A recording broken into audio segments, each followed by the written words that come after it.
Nos estábamos hablando del ánima. El ánima, digamos, es un tipo de proyección en el cual la proyección, digamos, corresponde a un no yo, un no correspondiente del yo, digamos. Por eso es que el hombre tiene esa imagen femenina femenina que hay en el ánima, digamos, del hombre. Y el tipo de carácter de ese no yo, digamos, no correspondiente al yo, digamos, con la preparación inconsciente, esa preparación inconsciente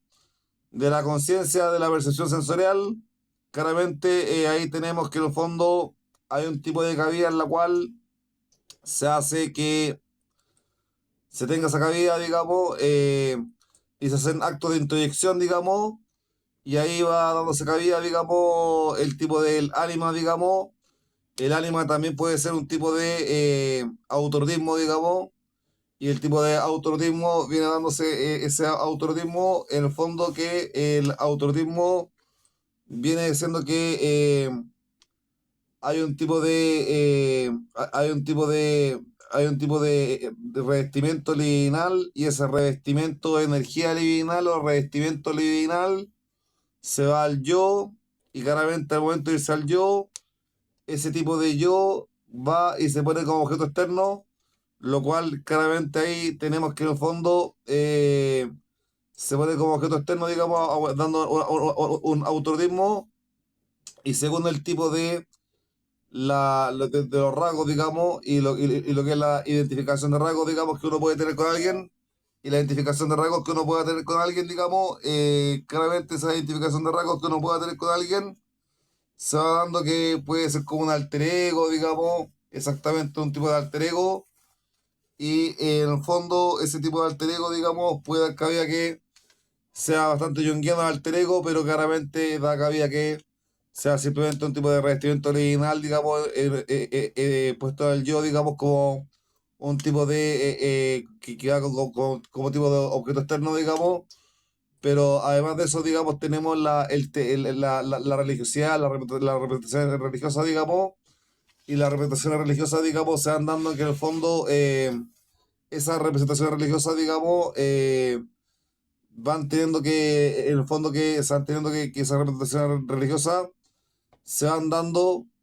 en el fondo, que se van dando esas representaciones religiosas que hubiese, exactamente, eh, hubiese, eh, hubiese un tipo de proyección, ese tipo de proyección donde uno proyecta, digamos, iba proyectando el ánima. Al momento en que uno proyecta ese ánima, se proyecta, lo cual da cabida que al proyectarse, digamos, claramente, así como tenemos un tipo de preparación inconsciente de la conciencia de la percepción sensorial, ese tipo de proyección da cabida que en el fondo proyectamos a nuestros padres o madres como un tipo de divinidad, digamos, y ese tipo de divinidad, tal tipo de divinidad, se proyecta, digamos, claramente, pero en el fondo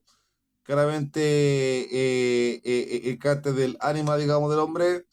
proyecta la mujer fálica, digamos, la madre fálica, digamos, la madre con el falo imaginario con el falo imaginario, digamos,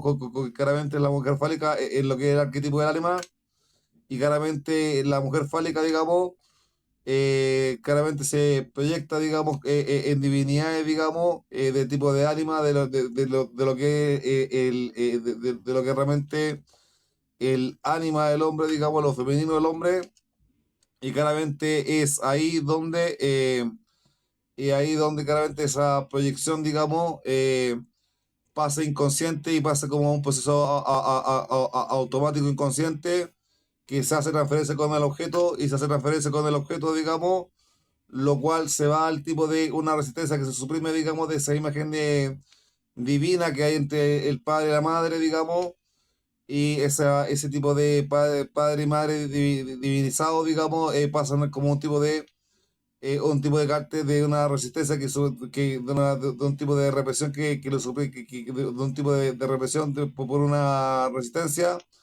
Ese tipo de represión por una resistencia, digamos, va al preconsciente, donde el preconsciente lo lleva al inconsciente y se va dando un tipo de transferencia, digamos, donde está exactamente claramente esa parte divinizada, digamos, de la parte, digamos, de lo que es, digamos, la endogamia, claramente pasa a hacerse un tipo de represión de una resistencia, digamos, que en el fondo esa resistencia pasa a toda esa imagen divinizada, digamos, y pasa por el inconsciente, donde después se puede proyectar con otra persona en una transferencia, donde claramente un psicoterapeuta, digamos, puede claramente funcionar con la resistencia, digamos, y transferencias, digamos, y cómo se da la transferencia, que es un carácter sugestivo parecido a la hipnosis, pero la transferencia es un carácter sugestivo parecido a la hipnosis, pero ese carácter sugestivo parecido a la hipnosis es simplemente un tipo de carácter del cual el médico trata, el paciente se siente bien, tanto hombres como mujeres, digamos, están bien con la transferencia, pero claramente si hay un tipo de problema, digamos, con la transferencia, el psicoterapeuta lo puede, digamos, destruir esa transferencia, digamos, lo cual claramente solo puede hacer, digamos, cuando claramente, y aparecen como cartas como de divinidades, digamos, un cartel divino, digamos, de las representaciones colectivas, digamos, que tenemos, claramente con la madre fálica, digamos, con la madre falizada, digamos, que es la mujer fálica, digamos, que es la madre, digamos, o un tipo de ánima, digamos, ahora que estamos en el arquetipo del ánima y lo estamos desglosando, claramente uno no se da ni cuenta cómo tiene ese revestimiento original como tipo de puesto en el yo, como objeto externo, digamos, y un autorismo, pero en el fondo el tipo de ánima exactamente como carácter divino, digamos, de los arquetipos, digamos, se hace ese tipo de resistencia, digamos, que esa represión por la resistencia pasa de preconsciente al inconsciente y se va a la transferencia, digamos, quizás al terapeuta, un poco divinizado al terapeuta, y sería hasta ahí, digamos, lo que diría yo, la referencia, que es un tipo de carácter sugestivo. Ese carácter sugestivo está para mejorar, digamos, los problemas sintomatológicos que tenga el paciente, digamos, y eso sería el ánima, según como yo lo he investigado, según Carl Gustav Jung, y me di cuenta yo de que había un carácter de cierto tipo de identificación de rasgos como un tipo de alter ego, digamos, ese tipo de alter ego, digamos, podría ser un tipo de simplemente revestimiento original del yo, pues, del yo puesto como objeto externo, como autorismo, y eso sería el ánima con la mujer fálica, digamos, que la mujer fálica claramente viene siendo la madre, digamos, cuando el niño descubre que de otro sexo, digamos, y ahí está el ánima en todo su esplendor, que estén bien.